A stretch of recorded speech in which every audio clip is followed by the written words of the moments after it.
నిన్నటి వరకు ఆ స్కూల్లో ఆమె స్టూడెంట్ నేడు అనుకోకుండా విఐపి అయ్యారు. కృష్ణా జిల్లా పెడన మండలం తోటమూల జెడ్పీ హై స్కూల్లో చదువుతున్న విద్యార్థిని చాందిని మాక్ అసెంబ్లీకి ఎంపికయ్యారు. ఇక ఆమెను ఎమ్మెల్యే కాగిత కృష్ణప్రసాద్ అభినందించారు. పాఠశాల హెచ్ఎంతో పాటు పలువురు అధికారులు ఆమెకు శుభాకాంక్షలను తెలియజేశారు. అసెంబ్లీకి వెళ్లటం తనకు గర్వకారణంగా ఉందని విద్యార్థిని చాందిని తెలిపారు. ప్రభుత్వం 172 నియోజకవర్గాల నుంచి విద్యార్థులను మాక్ అసెంబ్లీకి ఎంపిక చేయడం జరిగింది. ఇందులో భాగంగా నవంబర్ 26న జరిగే మాక్ అసెంబ్లీకి మన తోటమూల నుంచి పాప చాందిని సెలెక్ట్ అయ్యారు. ఆ పాప దగ్గరికి వచ్చాం మనం. ఇప్పుడు మనతో పాటు స్కూల్ హెడ్ మాస్టర్ మరియు పాప ఉన్నారు. నెల 26న మాక్ అసెంబ్లీకి పెడన నియోజకవర్గ ఎమ్మెల్యే స్థానంలో నువ్వు వెళ్ళబోతున్నావు. దీనిపై నీ ఫీలింగ్స్ ఏంటి? నేను పెడన నియోజకవర్గం ఎమ్మెల్యేగా మాక్ అసెంబ్లీకి వెళ్ళబోతున్నందుకు నాకు చాలా సంతోషంగా మరియు గర్వంగా ఉంది.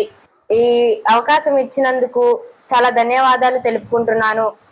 ప్రతిభావంతులైన విద్యార్థులను బయటికి తీసుకురావాలనే కోరికతో విద్యాశాఖ మంత్రి నారా లోకేష్ గారు ఈ అవకాశాన్ని ఇచ్చారు. దానికి నేను చాలా కృతజ్ఞతలు తెలుపుకుంటున్నాను. మాక్ అసెంబ్లీలో నియోజకవర్గ సమస్యల గురించి ఏ సమస్యలపై నువ్వు స్పందించాలనుకుంటున్నావు?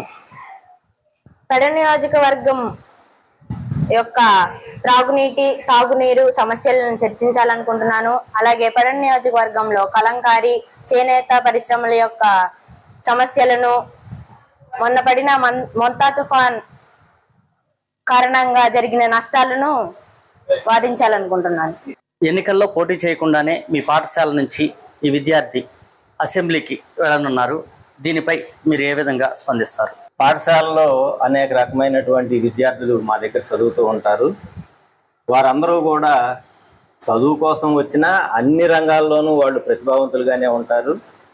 మరి మా పాఠశాలలో చదివినటువంటి కుమారి చాందిని అన్ని రంగాల్లోనూ ఆ అమ్మాయి ముందు ప్రథమ స్థానంలో నిలుస్తుంది. మరి ఆ రకంగానే ఆ అమ్మాయిని ఈ కాంపిటీషన్స్లో ముందు ఉంటుందనే ఉద్దేశంతోనే మేము ఆవిడని సెలెక్ట్ చేసి పంపించాము. అదేవిధంగా ఆ స్థాయిలో ఆవిడ కృషి చేసి ప్రథమ స్థానంలో నిలవడం జరిగింది. ఈవిడ అసెంబ్లీకి గెలవకుండానే వెళ్ళటం కాదు, రాబోయే కాలంలో నిజమైన అసెంబ్లీకి కూడా ఈవిడ ఎన్నికవటానికి తగిన అర్హతలు ఆమెకు ఉన్నాయని నేను తెలియజేస్తాను. మేము ఈ విషయం తెలిసిన తర్వాత 10th క్లాస్ పిల్లల్ని అవాయిడ్ చేద్దాం అనుకున్నాము, దగ్గరలో పరీక్షలు ఉన్నాయని. అయితే దీని యొక్క ఫలితం కాస్త కాంపిటీషన్ ఎక్కువగా ఉండటం, అసెంబ్లీకి వెళ్ళి కూర్చోవటం అనేటువంటి ఒక అవకాశం 10th క్లాసు పిల్లలకు కూడా ఇస్తే బాగుంటుందనే ఉద్దేశంతో ఈ 10th క్లాస్ అమ్మాయి అయినప్పటికీ కూడా ఈవిడ్ని తీసుకోవడం జరిగింది. మా సోషల్ మేడం గారు ఆవిడకి ఎలా ప్రిపేర్ అవ్వాలి అనేటువంటిది ఎస్ఏ రైటింగ్ కానీ, ఎలక్ట్యూషన్ కానీ, క్విజ్లో బిట్స్ కానీ మా సోషల్ మేడం గారు ఇచ్చారు. అదేవిధంగా మా హిందీ మాస్టారు ప్రభాకర్ గారు అని ఎంటీఎస్ టీచర్ గారు వచ్చారు. మా అందరి టీచర్లు ఆ అమ్మాయిని ఏ విధంగా అయినా సరే ఉండాలనే, ముందు తీసుకురావాలనే ఉద్దేశంతో మేము అందరం కలిసి కృషి చేసాం. ఆ అమ్మాయిని సెలెక్ట్ చేయడంలో మాత్రం నా పాత్ర కూడా ఉంది. మన స్కూల్ స్ట్రెంత్ అయితే చాలా ఉంది, సదుపాయాలు చాలా తక్కువగా ఉన్నాయి. అయినా కానీ మీరు విద్యార్థులని తీర్చిదిద్దడంలో ప్రథమ పాత్ర పోషిస్తున్నారు. తోటమూల స్కూల్ అంటే చాలా మంచి పేరు ప్రఖ్యాతలు కాంచింది.